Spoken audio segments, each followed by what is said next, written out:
أبدا لن نحيد أبدا لن نحيد أبدا لن نحيد عن خطى الإيمان دربنا درب قويم دربنا. Bismillah, Assalamualaikum warahmatullahi wabarakatuh. Alhamdulillah wassalatu wassalamu ala rasulillah, amma ba'd. Baik Sobat Perisai dan juga jamaah Masjid Al-Ikhlas yang semoga senantiasa dalam lindungan Allah Subhanahu wa Ta'ala. Jadi pada pagi hari yang berbahagia kali ini, alhamdulillah kami diberi kesempatan untuk berkunjung atau bersilaturahmi lah ke kediaman mantan Ketua Masjid Al-Ikhlas, yaitu Pak Haji Adang Tafsir. Dan pada kesempatan kali ini mungkin kami ingin mengambil beberapa manfaat dari beliau setelah menjabat selama 2 periode kurang lebih. Baik Pak Haji Adang, mungkin yang pertama kami ingin menanyakan nih, kira-kira apa kesan dan pesan Pak Haji setelah menjabat sebegitu lamanya. Dan juga mungkin yang kedua, ada beberapa nasihat lah buat kami pemuda Masjid Al-Ikhlas yang mungkin saat ini masih dalam fase belajar dalam mengurus masjid gitu. Silahkan Pak Haji Adang. Assalamualaikum warahmatullahi wabarakatuh. Terima kasih Nak Nabil telah datang ke rumah saya beserta teman-teman. Alhamdulillah saya senang sekali melihat kegiatan anak-anak muda ini yang sekarang makin kesini makin bagus. Memang di Masjid Al-Ikhlas sempat vakum beberapa tahun, tidak ada anak mudanya. Waktu itu mungkin yang muda-muda dulu sudah dewasa, sudah menikah, baru punya anak-anak kecil. Ya anak kecil nggak bisa aktif. Dan alhamdulillah sekarang sudah ada Nak Nabil dan lain-lain kawan-kawan ya. Semoga semangat terus ya. Amin. Barangkali tadi sebelum itu saya ingin minta selamat dulu deh atas kejadian tadi malam nih. Sampai malam saya juga pulang dari sana sampai kurang tidur juga nih. Pertama saya terus terang aja bangga dengan kandidat-kandidat semalam itu. Ada 3 orang yang maju malam itu. Pak Haji Wawan, Pak Haji Andik, Pak Haji Nopal. 3-tiganya bagus semua. Allahu Akbar. Ternyata di Masjid Al-Ikhlas ini tidak kekurangan bibit-bibit kepemimpinan. Mereka 3-tiganya menyampaikan visi dan misi yang begitu bagus. Sampai saya terus terang aja dalam bergetar hati saya. Ya Allah, alhamdulillah. Ternyata ada yang lebih baik lagi dari orang-orang tua yang selama ini. Berkaitan dengan itu, maka semalam ternyata sudah terpilih Pak Haji Wawan. Saya ucapkan selamat Pak Haji Wawan. Semoga Anda diberi amanah oleh jamaah bisa melaksanakannya lebih baik lagi. Saya yakin karena beliau ini masih muda, cerdas, gesit, dan bukan main pengetahuannya luas. Insya Allah akan lebih baik lagi daripada yang sudah-sudah. Cuman saya pesan barangkali ya, ada hal-hal yang belum selesai dilaksanakan oleh pengurusan yang lama, tolong diteruskan. Yang buruk-buruk, yang jelek-jelek tolong dibuang. Yang baik-baik diteruskan. Ada pesan saya yang pertama sekali mau ingin saya sampaikan adalah, takut lupa ya. Pesan yang belum selesai itu adalah pemberangkatan marbot untuk umroh. Itu yang saya ingat terus sampai saya kurang tidur kadang-kadang ingat itu ya. Yaitu dulu kita pernah memberangkatkan dua orang ya dari itu, yaitu imam waktu itu Pak Abdul Basit dan Mas Manto ya. Itu atas biaya Al-Ikhlas, Masjid Al-Ikhlas. Nah kemudian ternyata sekarang ini ada program baru dari Pemda DKI. Program barunya itu adalah memberangkatkan umroh untuk marbot dan imam. Nah barangkali kita manfaatkan itu aja. Nah Pak Andik Pak Hendi itu sebagai marbot sudah 3 kali gagal diberangkatkan umroh. Yang pertama karena masalah KTP, ternyata katanya KTP-nya masih Bogor. Padahal ini adalah dibiayai oleh APBD DKI, jadi harus KPT DKI. Yang kedua ketelingsut. Yang ketiganya adalah karena ada wabah corona ini, jadi Pemda DKI tidak memberangkatkan umroh. Dan insya Allah mudah-mudahan tahun 2021 mohon kepada Pak Haji Wawan yang sebagai pengurus baru, tolong dilanjutkan ini ya. Itu aja yang ingin saya sampaikan. Yang sebenarnya banyak juga yang lain-lain, tapi yang pokoknya yang paling saya ingat yang belum selesai itu aja yang pokoknya. Kemudian kesan dan pesan selama saya menjabat sebagai ketua ya.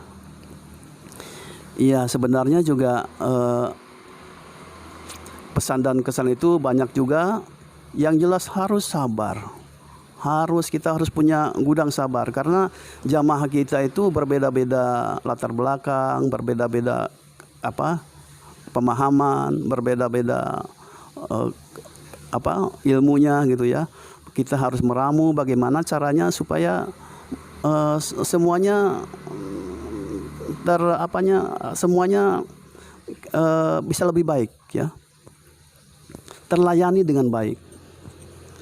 Memang di sini juga sebenarnya memerlukan suatu ilmu juga, ilmu kepemimpinan ya. Kita kalau pernah membaca ada suatu falsafah Jawa, ada tiga tipe kepemimpinan di falsafah Jawa itu. Satu, ingarso sung tulodo, kalau berada di depan gitu ya, jadi contoh teladan.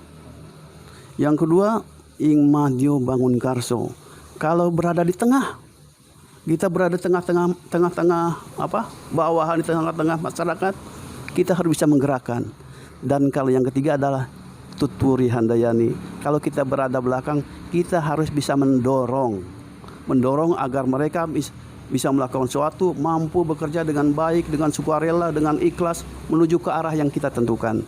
Nah, ternyata di periode kedua ini saya melakukan itu, alhamdulillah. Teman-teman saya pengurus berusaha dengan melakukan hal-hal yang terbaik, melakukan terobosan-terobosan, melakukan kreativitas baru, melakukan inovasi-inovasi baru untuk masjid yang terbaik, untuk kepentingan masjid yang terbaik, untuk kepentingan jamaah yang terbaik. Nah, saya sebenarnya di mana saya cukup di belakang aja. Tadi kan tuturi handean nih. Jadi saya di belakang aja memperhatikan. Mereka juga tidak menyadari sebenarnya mereka itu sudah saya arahkan. Mereka itu sebenarnya diperintah dalam tanda petik ya. Tapi mereka tidak menyadari, karena ini adalah suatu teori manajemen yang motivasi orang itu bagaimana caranya orang supaya bergerak dengan sendirinya untuk mencapai harapan yang kita tuju gitu ya. Itu sebenarnya suatu yang sangat baik kita harapkan. Tapi itu pun adalah syarat-syaratnya. Syarat-syaratnya antara lain adalah orang-orang yang kita gerakan itu sudah matang. Kalau belum matang nggak bisa. Kalau dalam istilah ada mature dan immature. Kalau udah matang enak. Tapi kalau belum matang ya harus disuruh terus. Kalau nggak disuruh dia nggak bergerak. Diam aja gitu kan. Itulah alhamdulillah kepengurusan Al-Ikhlas yang periode kedua ini rata-rata sudah matang ya. Alhamdulillah. Terus barangkali apa lagi yang harus saya ceritakan? Nasihat. Nah, nasihat untuk anak-anak muda ya. Waduh, alhamdulillah saya senang banget anak-anak muda sekarang lebih bagus. Cuman barangkali saya juga perlu memberikan nasihat kepada anak-anak muda ya. Yang pertama, aktif di masjid.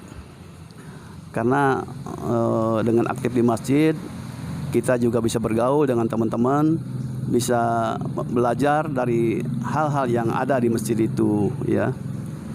Dan keduanya belajar terus. Belajar itu juga tidak perlu belajar agama saja, tapi belajar ilmu pengetahuan yang lainnya juga ya. Insya Allah akan lebih baik. Amin. Karena kita wajib belajar itu dari pertama bayi sampai liang lahat itu juga kita wajib belajar ya. Nah, mudah-mudahan, tapi saya yakin anak-anak muda sekarang itu lebih cerdas, lebih baik daripada zaman dulu. Mungkin metode pendidikannya juga berbeda ya. dan diupdate terus ilmu pengetahuan kita, diperbaharui terus, disesuaikan dulu dengan keadaan, karena ilmu itu kalau kita tidak update, tidak mengikuti zaman juga akan ketinggalan ya. Baik, Masya Allah. Jazakallah khair kepada Pak Haji yang telah menyampaikan pesan dan kesan kepada kami semua, dan juga nasihat yang insya Allah semoga kami semua dapat mengambil manfaat dari nasihat beliau tersebut. Baik Pak Haji, mungkin setelah menjabat kurang lebih 2 periode, kira-kira ada gambaran apa nih ke depannya Pak Haji? Kira-kira kegiatan apa yang mungkin bermanfaat buat Pak Haji ke depannya setelah rehat dari masa jabatan kali ini Pak Haji? Silakan. Terima kasih. Ini apa namanya, apa yang akan saya lakukan setelah selesai masa tugas ini? Ya alhamdulillah, usaha saya sekarang sudah 70 tahun. Tapi saya ingat kemarin tuh baca WA katanya Mahathir Muhammad itu usianya sudah 90 tahun. Beliau masih aktif. Beliau malah menyarankan kepada kita semua aktif terus biarpun sudah tua. Nanti kalau tidak aktif menjadi pikun. Nah itu yang saya takutkan. Dan yang keduanya juga supaya jangan pikun, katanya juga harus banyak baca Quran. Itu insya Allah gitu akan saya lakukan ya. Tentunya dengan usia yang semakin bertambah ini, saya harus lebih banyak mendekatkan diri kepada Allah Subhanahu wa taala. Semoga di akhir hayat nanti saya dalam keadaan husnul khotimah. Oleh karena itu, walaupun saya tidak aktif di Masjid Al-Ikhlas ini, insya Allah banyak kegiatan-kegiatan lain. Tempat dakwah itu luas ternyata ya, luas sekali. Tidak hanya di masjid, di luar masjid pun bisa. Dan kemudian saya itu sebenarnya, keluarga kami sudah punya tanah wakaf ya. Tanah wakaf itu rencananya itu ingin dibangun masjid, tapi uang saya tidak cukup untuk membangun, maka saya mencari donatur. Udah lama, udah 2 tahunan donatur kita cari-cari, gagal lagi.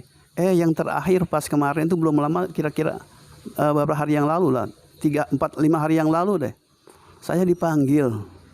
Ada suatu yayasan di Bogor, namanya Yayasan Al-Huda Indonesia. Saya dipanggil tiba-tiba, untuk apa? Untuk menandatangani MOU. Mereka sanggup membangun masjid di tanah wakaf saya. Alhamdulillah. Dan ternyata juga geraknya cepat. Ini di sana juga anak-anak muda semua ternyata. Ya Allah ya Rabbi, saya ke sana disambut dengan baik, dengan sopan. Bapak mau ketemu siapa Pak? Saya ingin ketemu Ustadz Fahrul, saya bilang gitu. Oh silakan Pak. Langsung terima, duduk. Ustadz Fahrul juga masih muda umurnya. Mungkin sepantar dengan Pak Wawan lah. Atau jangan-jangan lebih muda lagi gitu kan. Tapi bukan main beliau, pelayanannya juga bagus. Saya dibacakan persyaratan-persyaratannya, MOU-nya, dan kalau setuju silakan Bapak tanda tangani. Setuju. Saya tanda tangani. Dan insya Allah mulai Selasa besok, sekarang tanggal berapa ya? Hari sekarang tanggal berapa? 6. Tanggal 6 ya. Mungkin sekarang pokoknya hari Selasa lah itunya. Sekitar tanggal 9 kali ya, Selasa itu ya. Tanggal 9 mulai dibangun, langsung dibangun setelah MOU ditandatangani. Nah insya Allah makanya saya mungkin hari ini juga saya berangkat ke sana untuk mempersiapkan segala sesuatunya. Paling tidak saya di sana juga harus koordinasi dengan tokoh-tokoh masyarakat di sana, dengan Pak RW, Pak RT di sana, bahwa di sini akan dibangun masjid. Mohon bantuannya, mohon partisipasinya, begitulah kira-kira. Nah kebetulan hari ini Nak Nabil kesini juga pagi-pagi. Kalau siang mungkin saya udah berangkat gitu kan ya. Nah barangkali sebelum itu saya juga ingin ucapkan terima kasih juga lah kepada perangkat masjid, kepada para pengurus ya. Para pengurus ya, yang tadi saya katakan itu sudah begitu baik, begitu cekatan, begitu gesit melakukan segala hal untuk kepentingan masjid ini. Semoga apa yang telah dilakukan diridhoi Allah Subhanahu wa taala dan pahalanya mengalir terus. Kemudian untuk perangkat masjid juga di situ ada Pak Imam, ada marbot, ada satpam, ada semuanya. Saya ucapkan terima kasih atas pelayanan yang terbaik untuk masjid ini. Dan saya sangat senang. Saya tidak minta apa-apa, tidak minta dihormati, tidak minta disanjung-sanjung, tidak. Dengan mereka bekerja baik pun, alhamdulillah ya Allah, itulah keinginan saya. Demikian barangkali yang ingin saya sampaikan. Wabillahi taufiq wal hidayah. Wassalamualaikum warahmatullahi wabarakatuh. Waalaikumsalam warahmatullahi wabarakatuh. Masya Allah ya, beliau walaupun telah rehat dari masa jabatan bisa tetap produktif, walaupun umur tetap bertambah ya Pak Haji ya. Iya. Baik, mungkin sekian Jamaah Masjid Al-Ikhlas, wawancara kami dari pemuda masjid terhadap Bapak Haji Adang. Terima kasih telah menerima kami di kediaman Bapak ya. Baik, mungkin sekian wawancara kami. Syukron. Kurang lebihnya mohon dibukakan pintu maaf yang sebesar-besarnya. Billahi taufik wal hidayah. Wassalamualaikum warahmatullahi wabarakatuh.